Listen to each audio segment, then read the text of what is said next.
আসসালামু আলাইকুম। আজ ঈদের দ্বিতীয় দিন, তাই সকালে নাস্তা করার পরে ছেলে মেয়ে বলতে আছে যে আজকে চিকেন ফ্রাই খাবে। কালকা রোস্ট রান্না করছি, আজকে চিকেন ফ্রাই করবো। এই যে চিকেনগুলো এখন কলের তলে ভিজে নিতেছি। আর কালকার এই যে রোস্ট আছে, তারপরে আছে এখনও, তারপরে পোলাও শেষ, এখন পোলাও রান্না করব। আর সকালে নাস্তার পরে আমার অনেকগুলা হাঁড়ি পাতিল হয়েছে, এগুলো এখন পরিষ্কার করব, এসব পাকবো, সবগুলো পরিষ্কার করব। তাই আপনাদের সাথে দুপুরে রান্না শেয়ার করব পরে। যে এই যে দুপুরবেলা ছেলে একটু আইসক্রিম আনছে, আইসক্রিম খাবো আমরা সবাই।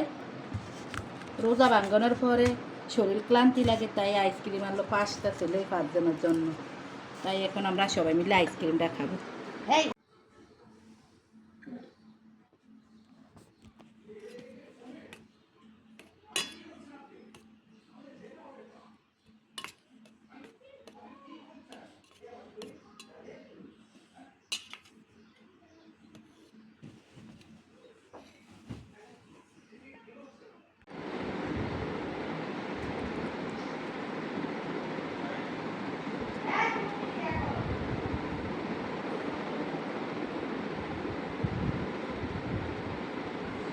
করা যায় এখানে দেখছি যে এখানকার যে সকল শুধু হিমালয় বিনোদন কেন্দ্র না, এখানে যারা যে সকল বিনোদন কেন্দ্র রয়েছে নতুন করে তৈরি হওয়ার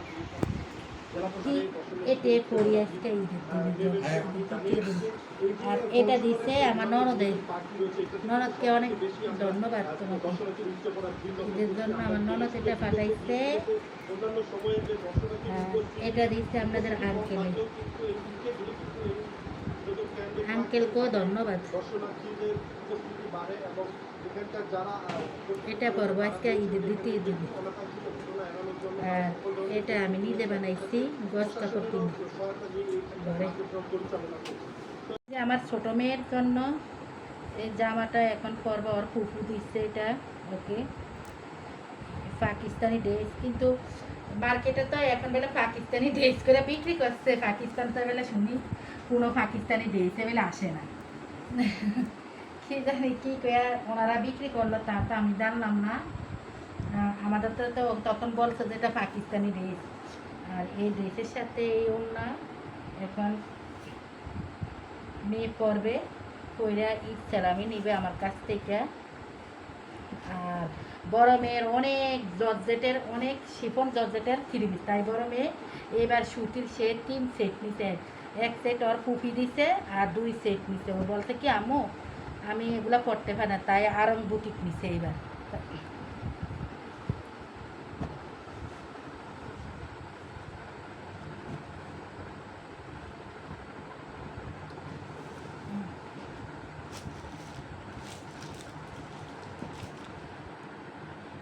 এই যেটা এই যে আমার ছোট মেয়ে ঈদ সালামি নেওয়ার জন্য আসছে। এই যে আমার সালামি, এই যে আমার সালামি আম্মুর কাছ থেকে। এই তো। এই যে কোক খাইতেছি এখন সন্ধ্যা, যেহেতু একটু কোক না খাইলে শরীরটা ঠান্ডা লাগে না, তাই কোক দিল বড় মেয়ে। এখন আমি এই যে বড় কোকটা খাবো, পাশের বাসায় ভাবি আসলে ভাবিকে দিলাম, আর এখন আমি খাবো। তাই আমার ব্লগটি যদি ভালো লাগে আপনারা একটা লাইক দেবেন, একটা কমেন্ট করবেন, একটা সাবস্ক্রাইব করে দেবেন। ঈদের শুভেচ্ছা রইল সবাইকে, আমার বাসায় দাওয়াত রইল।